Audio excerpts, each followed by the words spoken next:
Two 18-year-olds graduate from the same high school in the same May with almost the same grades, and one of them drives to a state university, while the other one drives to an electrical contractor's office. 12 years later, one of them has earned about $200,000 more than the other, and it is not the one your parents would have guessed. Derek and Marcus grew up 4 houses apart in a mid-sized city in Ohio. Same public high school, same B- average, same working-class families, where neither set of parents had a 4-year degree. Both were 18 in the spring of 2026. Neither one had a clear idea of what he wanted to do for the next 40 years, which describes basically every 18-year-old who has ever lived. What they had was a fork, and the fork was sharper in 2026 than it had been for their parents' generation. Derek did what almost everyone told him to do. He enrolled at a state university, in-state tuition, business major, because business felt safe and broad, and like it kept his options open. His parents cried at the send-off. Everyone in his life told him he was making the right call, and here's the thing worth saying clearly up front. They weren't wrong. They were just working from a version of the math that stopped being true somewhere in the last decade. Marcus took a different route, and he took it partly because he couldn't stomach the loans. He applied to a union electrical apprenticeship through his local IBEW chapter. He got in on his second try after being rejected the first year, which is an important detail because these programs are competitive and people don't expect that. The apprenticeship would take 5 years.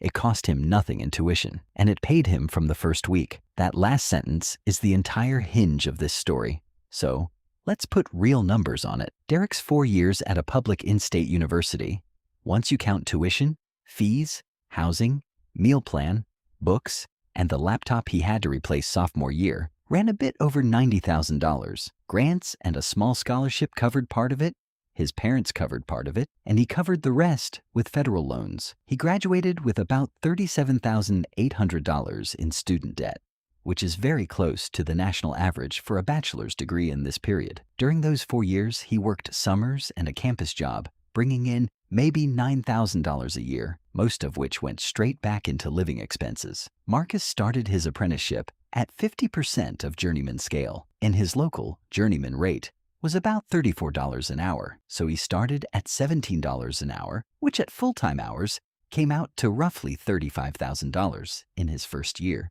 That is not a lot of money. It is also $35,000 more than Derek made that year, and it came with health insurance and a pension contribution from day one. Then the steps kicked in. In IBEW-style programs, apprentices get a raise roughly every 1,000 hours on the job, which works out to about every 6 months, and each step moves you up as a percentage of journeyman scale. Marcus went from 50% to 60 to 70 to 80 to 90. In dollars, that was about $35,000 in year 1, $42,000 in year 2, $49,000 in year 3, $56,000 in year 4, and $63,000 in year 5. Add those 5 years together, and Marcus earned roughly $245,000 between 18 and 23. Over the same window, Derek earned about $36,000 from summer jobs and finished $37,800 in the hole. If you're keeping score, that is a swing of nearly $320,000 before either man has technically started his real career. But hold on, because if this were the whole story, nobody would ever go to college, and that's obviously not how it works. Here's what those 5 years actually looked like from the outside, because early on, Derek looks like the one who's winning, and it isn't close. Derek is at a university. He's meeting people. He's going to football games and joining a marketing club and building the kind of social network that quietly determines a lot of people's careers. He is, socially, exactly where an 18-year-old is supposed to be. Marcus, meanwhile, is getting up at 5 in the morning to pull wire in an unheated building in February and going to apprenticeship classes 2 nights a week after a 9-hour shift. His friends are at parties. He's studying conduit bending. Nobody posts about that. There's also a real risk in Marcus's path that people gloss over. Roughly 1 in 3 apprentices doesn't finish the program. If he had washed out in year 3, he'd have been 21 with partial credentials, no degree, and a much worse position than Derek. He didn't wash out. But the version of this video where he did is a real version, and it's worth naming. Now the numbers at the checkpoint, because 23 is where this gets interesting. Derek graduates at 22. The average starting salary employers reported for the class of 2026 was about $68,800, but that figure is badly misleading because it's pulled upward by computer science graduates at $81,500 and engineering graduates at $81,200. The median new graduate lands closer to $60,000. Derek, with a general business degree, gets an offer at $58,000. He's happy with it. It's a real degree-requiring job, which already puts him ahead of the 43% of graduates who start out underemployed in a role that doesn't need their degree at all. Marcus turns out at 23. Journeyman scale, $34 an hour, about $70,700 a year before overtime. He's making 22% more than Derek. He has zero debt, and he has 5 years of retirement contributions already sitting in a pension and an annuity, while Derek is opening his first 401k. This is the moment where the old advice breaks.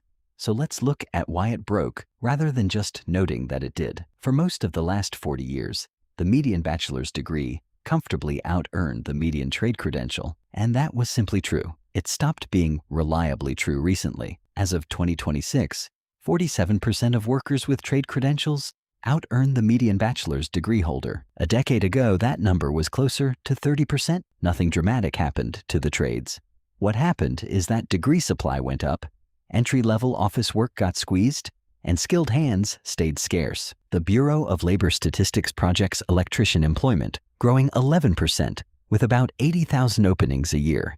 HVAC technicians 9% with 39,000 openings, plumbers 6% with 42,000 openings. Those are not glamorous numbers. They are steady and steady compounds. Here's the framework worth stealing, and this is the part to actually write down because it works for any version of this decision. Calculate what I'd call the 4-year whole. Take the net price of the specific degree you're considering, not the sticker price, the number after grants and scholarships, which every college is required to publish and almost nobody looks up. Then add what you would have earned during those same 4 years in the alternative path. Those two numbers together are the true cost of the degree. For Derek, it was about $90,000 in cost, plus roughly $245,000 in forgone apprenticeship earnings, minus his $36,000 in summer work. Call the whole $300,000. Now, the second half of the formula. Take the realistic starting salary for your specific major, not the university's average across all majors, your major, and subtract the journeyman wage for the trade you're comparing against in your specific metro area. Divide the whole by that annual difference. That's how many years the degree needs to run before it breaks even. Run it for Derek. His starting salary was $58,000. Marcus's journeyman rate was $70,700. The difference isn't positive. It's negative $12,700 a year. When the annual difference is negative, the degree never breaks even on its own. It only breaks even if the salary curve bends upward faster later, which for some majors it absolutely does, and for others it absolutely doesn't. Now run the same formula for the classmate of Derek's who studied computer science and started at $81,500. Same whole, $300,000. Annual advantage over journeyman scale, about $11,000 a year at the start, widening quickly. That degree breaks even somewhere in the person's early 30s and then pulls away permanently. Same university, same 4 years, same debt, completely different answer. So the real question was never college or trades. The real question is which specific program, at what net price, compared against what specific local wage. Almost nobody asks it that way, and it is the only version of the question that has an answer. There are 2 thresholds worth watching for. First, if the starting salary for your intended major is less than about $15,000 above the journeyman wage in your area, the math on the degree is genuinely shaky and you should look hard at it. Second, and this one has cost people real money, if a private trade school is charging you $15,000 or $20,000 for a program, stop and find out whether a union apprenticeship in the same trade exists in your area, because those typically cost nothing and pay you while you learn.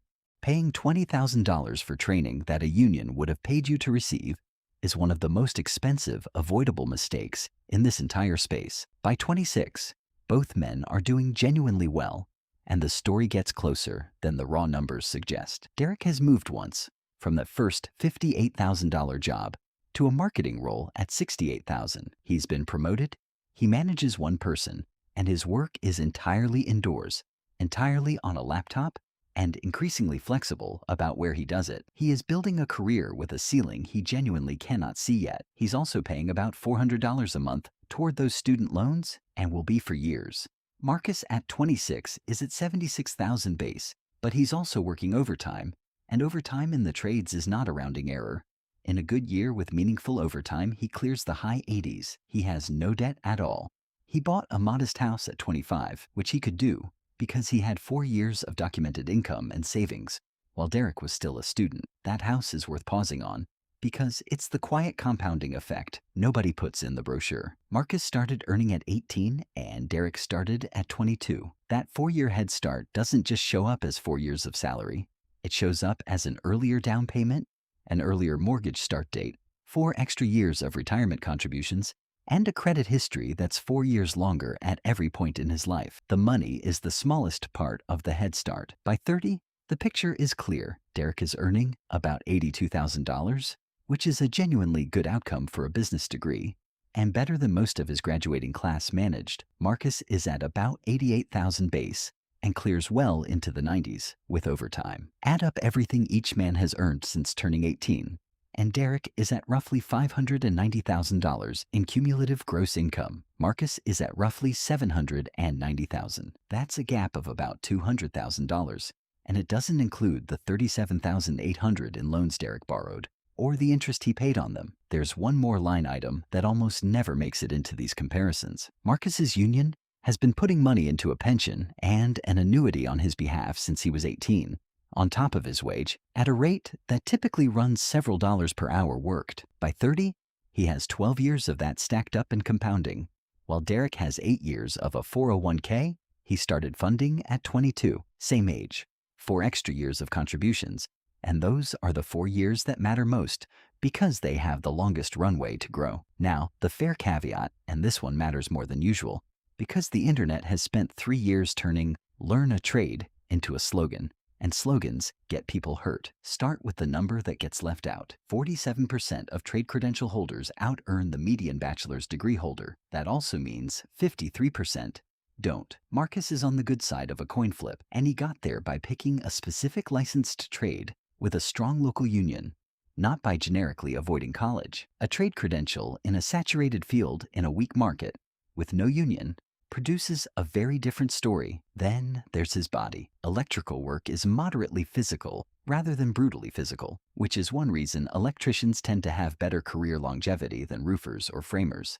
But 62% of construction workers report work-related musculoskeletal problems. Marcus is on ladders, in attics, in crawl spaces, and on his knees. If he takes a back injury at 48 that reduces what he can do, that's not a bad month. That's potentially $100,000 to $300,000 of lifetime earnings gone. Derek's body will be exactly as functional at 55 as it is at 30. That's an insurance policy Derek is holding, and Marcus isn't, and it's worth real money that never shows up in any comparison chart. The trades are also cyclical in a way that office work usually isn't. Construction lays people off when rates rise and projects stall, and Marcus has already sat through one slow stretch. His license is state-bound, so moving across the country means dealing with reciprocity rules, and his ceiling, if he stays a journeyman working for someone else, is real. The electricians who break past it become contractors, run their own crews, and take on business risk. That's a whole second career decision waiting for him around 35.